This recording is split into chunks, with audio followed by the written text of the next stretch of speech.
होती है, लेकिन आपको जान के आश्चर्य होगा कि आज सबसे ज़्यादा जीविका कैडर ही चले जा रहे हैं।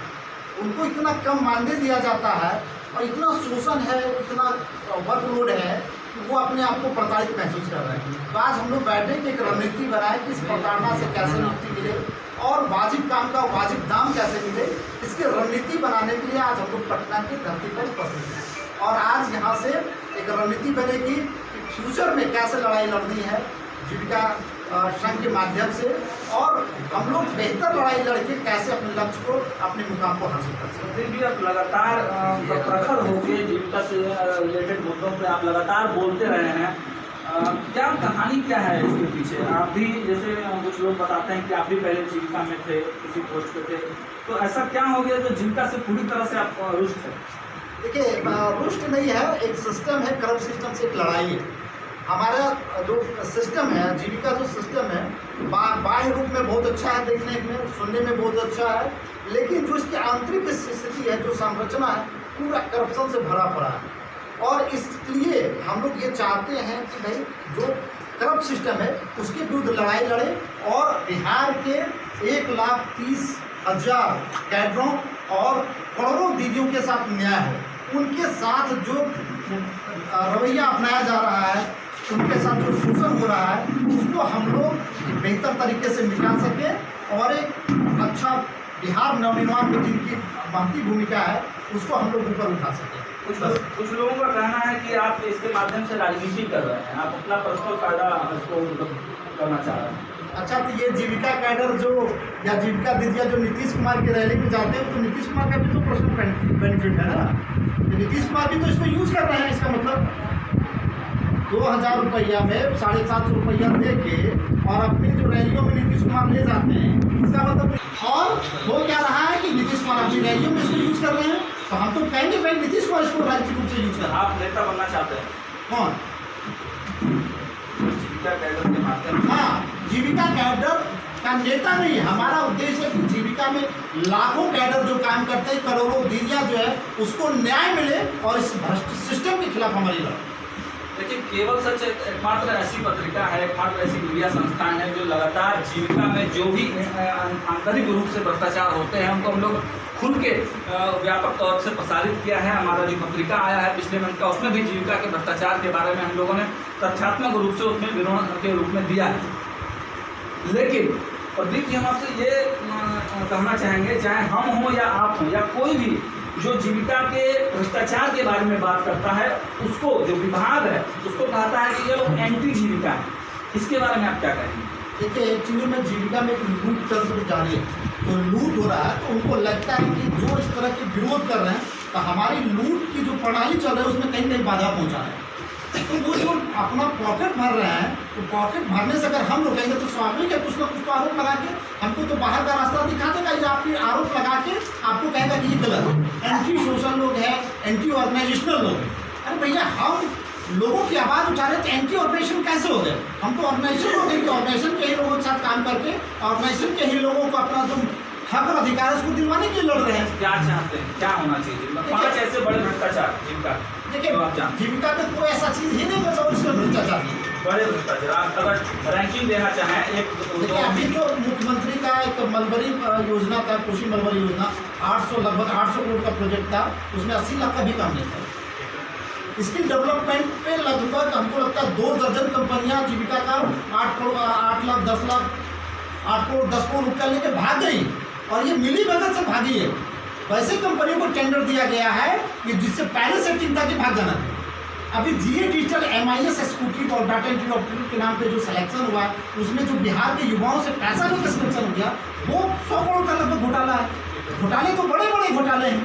कोई ऐसा चीज़, अभी नीरा का कार्यक्रम चल रहा है, कहीं नीरा कहीं धरातल पे नहीं है। पूरे बिहार में ताड़ी का बिक्री हो रहा है और ये डाटा दे रहे नीरा का हम बिक्री कर रहे हैं। पटना में विभिन्न स्टॉल खोल दिए गए हैं, करोड़ों रुपए नीरा के नाम पे खर्च हुए। आप पटना का स्टॉल जाकर देखिए कि वहाँ पे सारा स्टॉल बंद आपको मिलेगा। कोई भी स्कीम्स आप उठा कर देख लीजिए, जीविका का टोटली फेल है, सुपर फ्लॉप। अभी राहुल कुमार जी CEO बने, उनसे आप क्या चाहते हैं? क्या 5 ऐसे बड़े काम को आप करवाना चाहते हैं? अगर राहुल कुमार जी वीडियो देख रहे हैं, क्या उनको सजेशन है कि 5 वो बड़े काम करें जिससे कि जीविका में सुधार हो? देखिए, हम लोग लगातार पत्र के माध्यम से हो या सोशल मीडिया के माध्यम से जो जीविका कैडरों, यहाँ तक कि जीविका में जो कर्मचारी, उनकी समस्याओं को भी हम लोग लगातार उठाते हैं, मेरे माध्यम से उठाते हैं। हमारा ये मांग है कि जीविका में जो करप्शन है, भ्रष्टाचार है, उस पर सबसे पहले अंकुश लगे और पूरी योजना में पूरी पारदर्शिता है, तभी हम कह सकते हैं कि महिला सशक्तिकरण के लिए हम काम करें।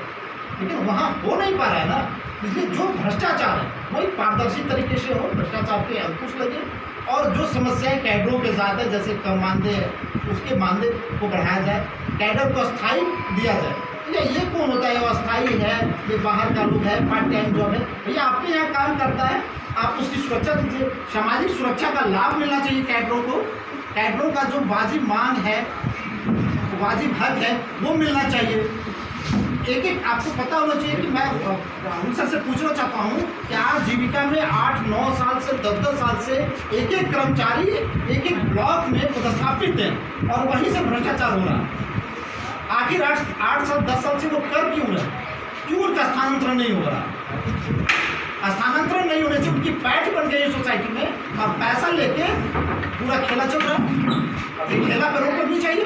अभी दरभंगा से एक जीविका कैडर की सूचना आई है कि उनके साथ ने अवस्था पर व्यवहार किया। देखिए, ऐसी सूचनाएं रोज 50 सूचनाएं आती है, लेकिन विभाग को इस पर कार्रवाई। वैशाली का क्या मामला है? देखिए, वैशाली में कई ब्लॉक्स में कई मामले हैं, बहुत गंभीर मामले हैं। ऐसा निकासी का अवैध निकासी का मामला है। वहाँ के जो सीनियर कर्मचारी हैं वो जूनियर कर्मचारी पर अत्याचार कर रहे हैं। कुछ स्टेट में जो बैठे हुए लोग हैं उनके अपने चमचे वहाँ पे बैठे हुए हैं, जो निचले कर्मचारी को पता नहीं है। पूर्णिया का मैटर दिया। देखिए, पूर्णिया तो हमको लगता है कि बिहार में सबसे कोई भ्रष्ट जिला है, जिनका सबसे ज़्यादा कहीं लूट हुई है वो पूर्णिया है। और पूर्णिया ऐसे डीपीएम है जिनका अवैध रुपया गोला रोड में मकान बना हुआ है। कई लोग हैं। ये जहानाबाद में जो डीपीएम है रागिनी कुमारी, उन्हीं के हस्बैंड गया में डीपीएम है, उनका आवास जाके देखिए करोड़ों का बन रहा है। ये रोहतास के डीपीएम आचार्य मोहम्मद के, उनका जाके देखिए करोड़ों का बिल्डिंग बन रहा है। अब आपको बता दें कि कई जो स्टेट में बैठे हुए लोग हैं करोड़ों का फ्लैट बिहार से बाहर करके रखे हुए हैं। भागलपुर के डीपीएम के खिलाफ बहुत सारे मामले हैं। कुछ ऐसी चीज़ें हैं जो जानकारी है लेकिन हमारे पास साक्ष्य नहीं है, उसमें बहुत मजबूती के साथ हम अपनी बातों को रख नहीं सकते क्योंकि हमारे पास साक्ष्य नहीं। लेकिन कुछ ऐसी चीज़ें होती कि जो साक्ष्य नहीं होने के बावजूद भी आपको उसकी पूरी जानकारी कोर्ट में भी है। जी, इस मामले भ्रष्टाचार में जो अभी तक मामले हैं उसको लेकर मैं पिछले 4-5 साल से लोकायुक्त में लड़ रहा था। लोकायुक्त ने मान लिया है कि जीविका के विभिन्न स्तरों पर भ्रष्टाचार करते हैं। लोकायुक्त का ये जजमेंट, लोकायुक्त में जजमेंट में एक कोटेशन है, कोर्ट है किया हुआ लोकायुक्त ने, और इसी को लेकर मैंने उस मामले को लेकर हाईकोर्ट गया। हाईकोर्ट में नहीं, जीविका में ठीक है। क्या नाम मत रखा? आए थे जो लगातार क्षेत्र जो कैडर हम उसको कहते हैं, जो हमारे ग्रामीण क्षेत्र में काम करते हैं और जो है 700-750 से लेकर 2,000-2,500 रुपये तक मानदेय मिलता है। वो भी मानदेय इस प्रकार से मिल रहा है कि जो जीविका की दीदी जिसको बोलते हैं, सदस्य बोलते हैं, उनसे चंदा करके और वही पैसा फिर उन कैडरों को मानदेय के रूप में भुगतान किया जाता है। ये सबसे पहले इस पर रोक लगे और सरकार को जो भी मतलब कम से कम न्यूनतम मजदूरी दे और वह पैसा सरकार अपने मार्फत से दे, मतलब अपने चंदा करके।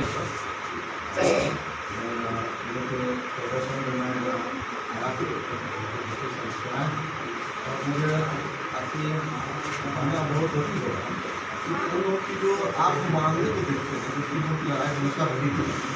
आप 2006-7 में जीविका स्थापित हुआ, उसी समय के लोग को जो है 750 रुपये और उस समय 1750 रुपये का मैक्सिमम हो रहा है। आज 15 साल के बाद भी आप कहते हैं कि उनका बढ़ा के मैं बढ़ा रहा हूँ तो 4,000 कर रहा हूँ।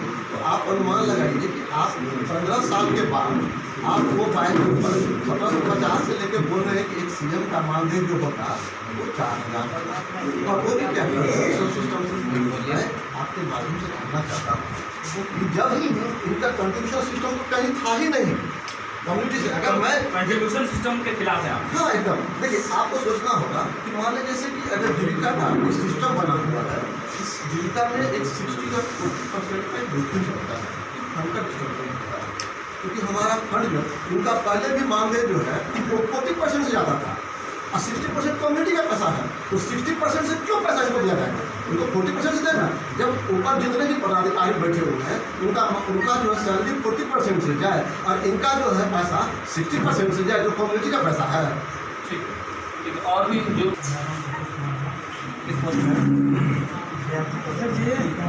क्या चाहते हैं, क्या मांगे हैं आप?